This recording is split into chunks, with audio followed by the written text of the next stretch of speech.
guys, Steph here. Right, what have we got for you today? There you go. Some of you that watch my videos on a regular basis will look at the pen and you'll recognise it straight away. What we've got is an Onoto the pen. Now, I've actually shown you this pen before, but slightly different in what I'll tell you in a moment. But what I'm going to do, I'm going to leave you a link to the top there at the end of the video to go and have a look at that. There might be some information there that I don't add on this video because I'm going to try to keep it slightly short, but you know me, I talk a lot, so let's get on with it and let's see.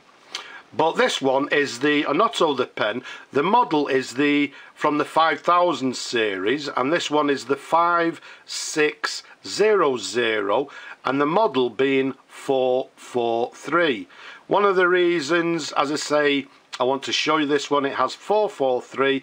The other one that I'll show you later has a slightly different number on it. Now, I believe at the time of the war period, or whenever the Delarue factory was bombed, and we believe all the sort of paperwork etc was lost and the numbering system was lost, so they are very confusing because, as I say, this one and the one we'll show you basically look like the same pen, but they have a different number to the end of the plunger.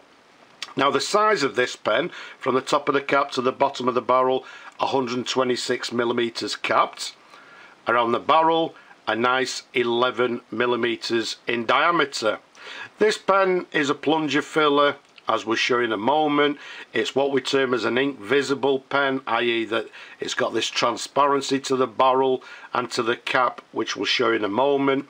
And the colour, it's a sort of, I would say, a greeny colour with these silver sort of speckles, if you like, and I call it the silver hatch pattern. It's like, as I say, it's a sort of green with this, well, as I say, these silver speckles. So I call it, these pens, the silver hatch. When I received this pen, it had a number of issues with it. It was in a bad state. All the black sections were very discoloured, so what we've done, we've actually cleaned all them and polished it all out. The plunger knob was also discoloured, so was the section. It had some very bad scratching, which we've managed to remove. And obviously what we've done, we've fully serviced it, put a new plunger washer inside, we've replaced the corks, and it's in lovely working order. Now, let's undo the pen for you. Let's show you in different angles. These pens are from around about the 1930s, maybe even the 1940s, but I think they're from the 1930s. Now, if I show you the cap there, you can see the transparency in the cap there. They tend to be the cap tends to be a little bit clearer than the barrel. Okay, I'm hoping you could see that. Let's get a torch, and I don't know if that's, yeah, I think that's a little bit clearer there. You can see the plunger rod inside the barrel there. But in real light, it's actually a lot clearer than it is trying to video. I have a lot of problems trying to video these pens to show you the transparency. Let's take you up to the, well, before I take you to the section, let me show you the barrel imprint, which I've missed.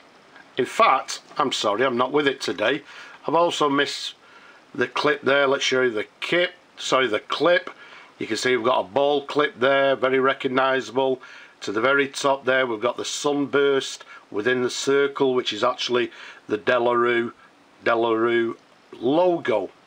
So, the very recognisable ball clip on this pen. Let's pop back to the section.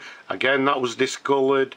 As you can see, everything's hunky-dory with it now. It's got this slight ridge to the end near the nib, and it's actually quite a long section and very comfortable to hold.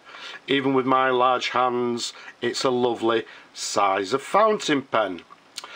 Now, if we take you up to the nib, first, when I received this pen, apart from all the other issues with the pen, the nib was in a very sorry state. It was, well, slightly bent. So let's show you a picture of the nib.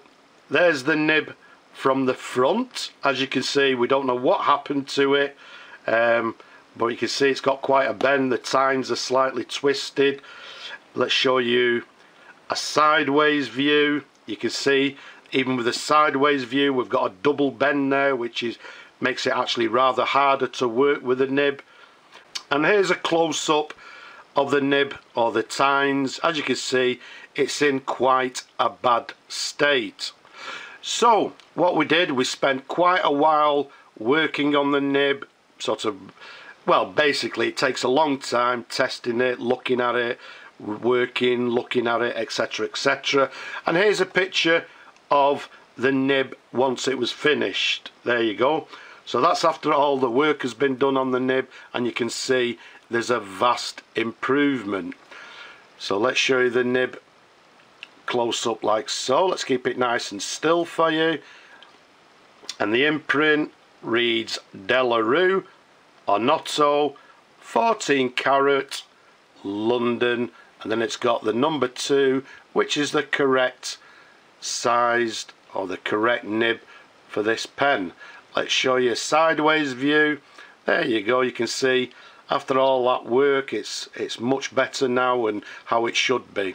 Underneath, the very recognizable, quite a plain feed, Onoto feed, and all in all it's now looking a lot better, and somebody now will enjoy this pen for many years to come.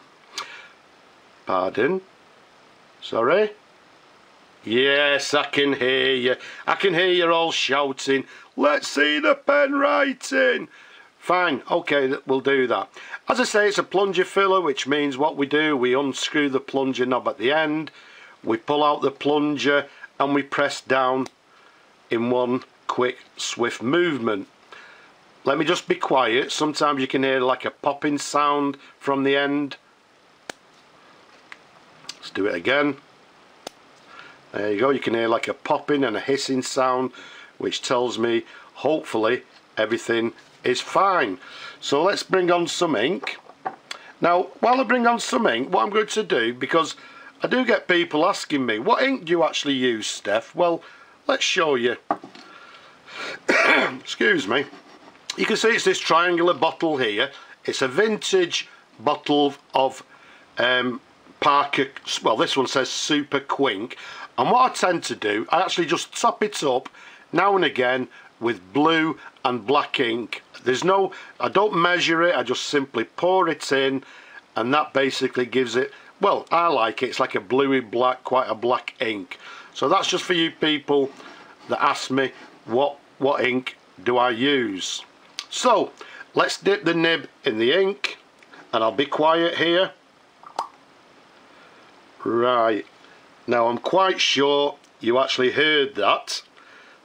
A lovely, lots of bubbling noising going on, and all popping and bubbling and all these noises that we love to hear.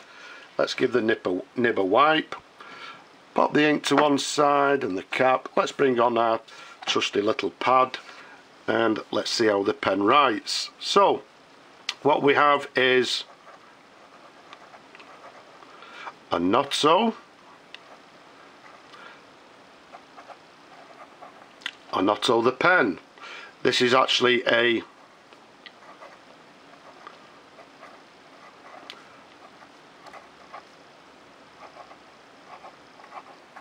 from Delarue and Company Limited, London. We're dating the pen, as we said, 1930s. It's writing very nicely. There we go. Just a slight bit of variation with a little bit of pressure, but all in all, I would say writing with a fine line. And as you saw from the nib, how it actually looked, there you go. Look at that, after all that, and writing very nicely indeed. As I say, with a fine line, and I'm sure you'll agree with me, the nib now works and looks a lot better. So let's pop that to one side.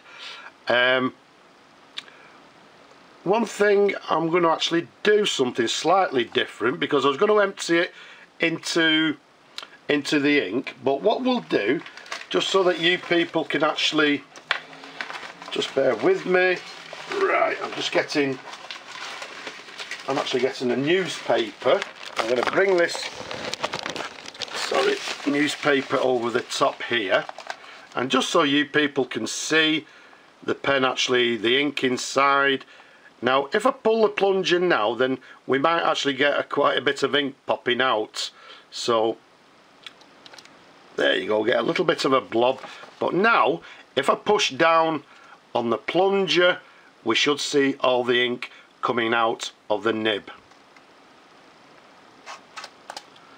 Look at that. It actually squirts out, and I'm sure you could actually hear it. There we go. So look at all that ink. So it actually the pressure makes the ink literally squirt out of the pen.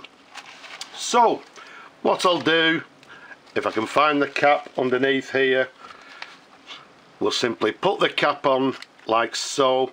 We'll hold the pen because we don't want to get it in the ink. So there we have it, the Onoto, the pen 5600, in beautiful condition. Let's find a new home for this beautiful pen. I hope you've enjoyed looking at the pen as much as I enjoy showing them to you people. Don't forget, leave a comment below, don't be shy, and if you possibly can, why not support my work? But for now, I'll just say bye bye for now.